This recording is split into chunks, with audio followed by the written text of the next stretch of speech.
Bem-vindos a mais um episódio de Dias do Clube com História.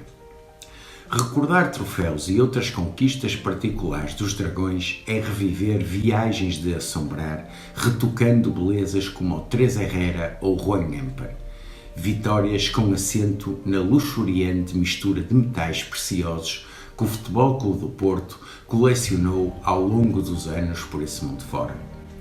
O Futebol Clube do Porto tem os dois mais exclusivos e elitistas veraniegos, a famosa Torre de Hércules galega e a saladeira catalã coberta a ouro, refinado produto dos mais famosos designers de Barcelona. Fama e prestígios centenários tornaram o Futebol Clube do Porto num dos clubes mais procurados para torneios de verão, cuja história começa em 1910 com a Copa dos Pirineus, que teve 5 edições antes da Primeira Grande Guerra, com jogos entre vizinhos catalães, bascos e franceses, como o Barcelona, o San Sebastián, que mais tarde daria origem à Real Sociedade, o Hispania Futebol Clube, o Comé e Simon, o Stade de Bordeaux e o Grande R. Bordeaux. As sucessivas guerras mundiais tornaram descontinuadas as novas tentativas. Com o fim da Segunda Grande Guerra, os grandes veraniegos vieram para ficar e o Futebol Clube do Porto possui um belíssimo exemplar do mais antigo e prestigiado, o troféu Teresa Herrera na Corunha, com história altruísta desde 1946. Em antiguidade, segue-se o Ramón Carranza, em Cádiz, desde 1956, e o Fiesta de Elche, desde 1960, onde o Futebol Clube do Porto arrecadou um pódio na estreia de José Maria Pedroto como principal treinador do clube no verão de 1966. Em mais de 2 dezenas de presenças em torneios de pré-temporada de eleição, o Futebol Clube do Porto conquistou 6 grandes torneios e acumulou 14 pódios traduzidos em excepcionais peças de catálogo, joias de coroa azul. São uma vastidão de troféus que merecem destaque pelos contornos de beleza, grandeza e história que os precede, feita de bom nome, suor e classe. Hoje, com a sobrecarga dos calendários, as grandes equipas mundiais refugiam-se numa preparação diferente, mais cuidada e seletiva, havendo pouco espaço para torneios de verão, cada vez mais ocasionais. A apetência portista para ganhar torneios, geralmente de fim de época ou verão, é grandiosa e mundialista. A Premier Cup na Tailândia, o Viareggio em Itália, o Roterdão na Holanda, o Centenário Atlanta em Itália, são alguns pontos de referência a par das fantásticas digressões estivais à moda antiga, de semanas ou mesmo meses, outros tempos. Vamos agora passar a elencar alguns desses torneios onde o Futebol Clube do Porto teve participações de relevo. Comecemos pelo Luís Otero. Em 1962 e 1964, o Futebol Clube do Porto arrecadou 2 títulos entre tubarões. O Veraniego, Troféu Luís Otero de Pontevedra, é outro dos prestigiados torneios de verão espanhóis em que o Futebol Clube do Porto deixou marcas de relevância, vencendo por 2 vezes. O Luís Otero foi criado para homenagear o primeiro internacional galego, Luís Otero Sanches, nascido precisamente em Pontevedra e promovido a sénior aos 16 anos em 1909. Para o Futebol Clube do Porto, este torneio destaca-se pela importância e simbologia, porque foi o primeiro veraniego conquistado pelos portistas em 1962, comandados pelo húngaro János Kálmán, prova em que os azuis e brancos visaram em 1964 com a equipa orientada pelo brasileiro Otto Glória. A importância deste torneio mede-se pelos convidados, tudo gente ilustre, de horizonte mundial, como são os casos dos Estudiantes de La Plata, do Nacional de Montevideo ou ainda o Valência, Betis ou Sevilha, todos consagrados campeões espanhóis à época em que se fundou o Luís Otero. Juan Gamper em 1987. Fomos uns heróis num cartaz supremo. O torneio Juan Gamper, espelho imaculado da grandeza do Barcelona, é o paradigma do reconhecimento, riqueza e sedução. Tudo em grande, como a cosmopolita Barcelona e o seu orgulhoso filho, o Barça. O organizador. Criado em 1966, tem uma média histórica de assistências superiores a 80 mil pessoas, um número mundialmente insuperável, e nasceu para homenagear um grande desportista e um dinâmico dirigente suíço, Hans Max Gamper, depois naturalizado Juan Gamper.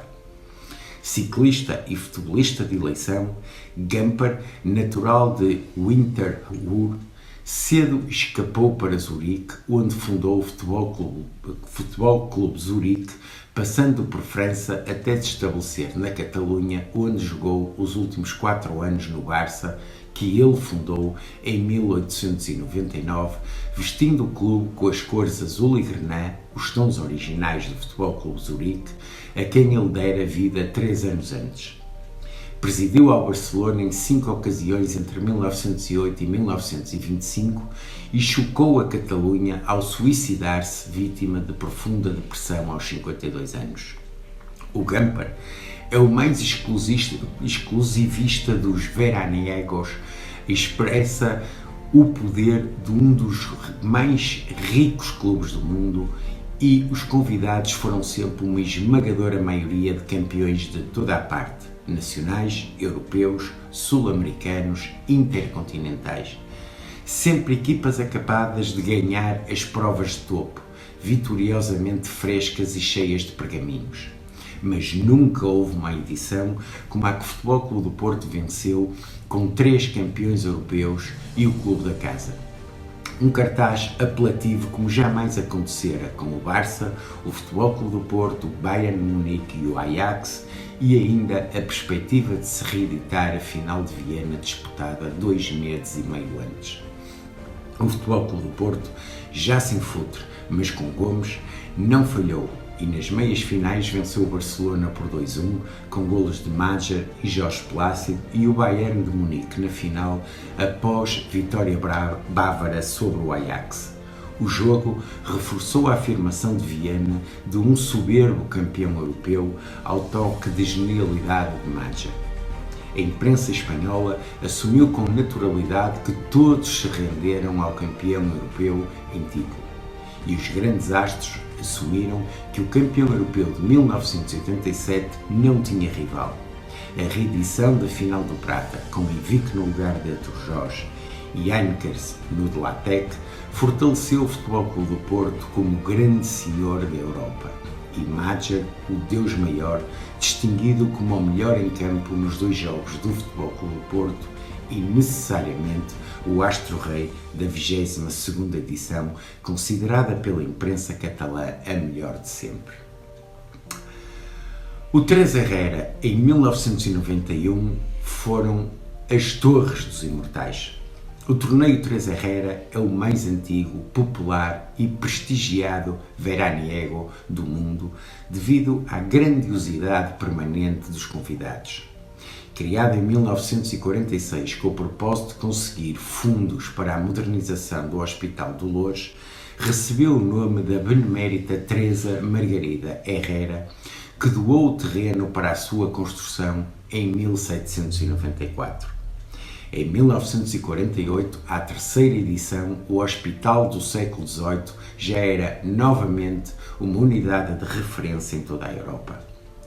Pelo 3 Herrera desfilaram os melhores futebolistas de sempre, e o Futebol Clube do Porto tem uma vitória e 5 pódios, sendo a 4ª força estrangeira convidada na história da prova.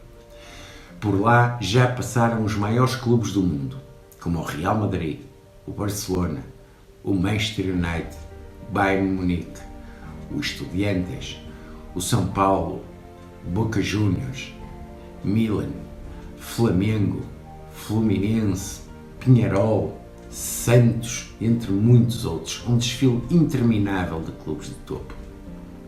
O Futebol Clube do Porto foi a primeira equipa portuguesa e a segunda estrangeira convidada logo na sua terceira edição, a seguir ao famoso Vasco da Gama, campeão sul-americano. O Futebol Clube do Porto perdeu a final de 1948 para o Barcelona por 2-1, mas derrubou grandes equipas e teria o seu momento de glória em 1991, quando afastou o Super Real Madrid por 2-1 e venceu o Depor na final com gol de Luizio. A Torre de Sonho, quase 1 metro dourado de troféu representativo do monumento mais antigo e ilustre da Galiza, impressiona particularmente pela beleza, grandeza, sofisticação e o perfume de conquista. É o veraniego símbolo. O troféu Cidade de Sevilha em 1992, de uma Sevilha que já era nossa. A genuidade áurea do Futebol Clube do Porto saiu reforçada ainda antes de vencer o autêntico, o puro veraniego global. Aquele Cidade de Sevilha que em 1992 foi recuperado e organizado para comemorar a Exposição Universal desse ano realizada na capital da Andaluzia. O convite foi uma honra rara, num grande torneio que nasceu vigoroso em 1972 e estava suspenso desde 1984 por quebra acentuada de público, algo raro em Espanha, devido à saturação de derbys entre o Sevilha e o Betis e demasiadas alterações ao modelo organizacional. 6 clubes marcaram presença nessa edição histórica, os 2 da casa, o Sevilha e Betis, tetracampeão, o tetracampeão espanhol, o Barcelona, o Atlético de Madrid, vencedor da Taça do Rei, e os convidados de honra unificados em português, o campeão Futebol Clube do Porto e o Vasco da Gama. Um alinhamento do maior prestígio. Com uma vitória por 2-1 frente ao Sevilha, com golos de Paulinho César e Timóteo, e um empate a 2-2 com o Atlético de Madrid, com golos novamente de Paulinho César e Timóteo, o Futebol Clube do Porto foi finalista, com outro finalista surpresa. Pela frente, o Betis, que se havia desembaraçado do Barcelona e do Vasco da Gama.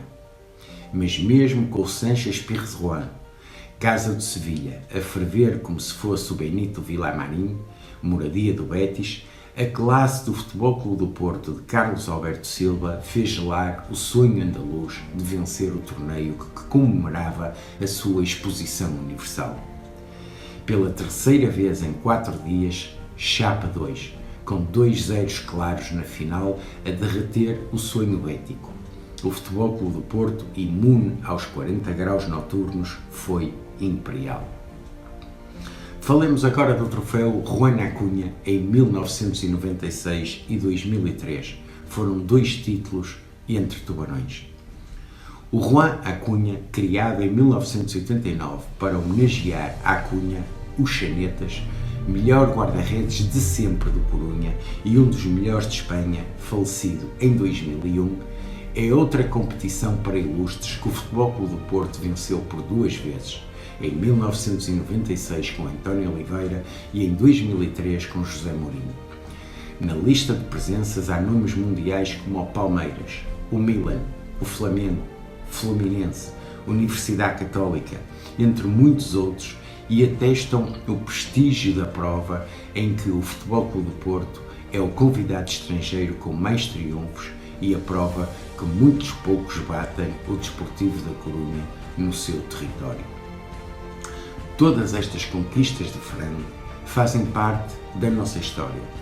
Uma história que merece sempre ser recordada e mantida viva. Porque sem memória não há história e sem memória não há futuro. Aguardo por vocês no próximo episódio de Dias do Clube com História.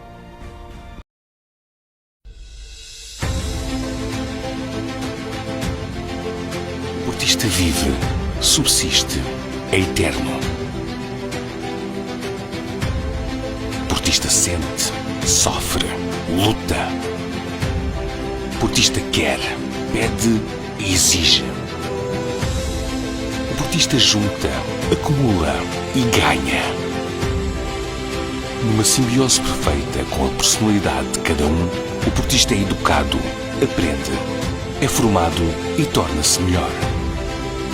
Como pessoa, como homem e como mulher. Se és um superportista, junta-te a nós.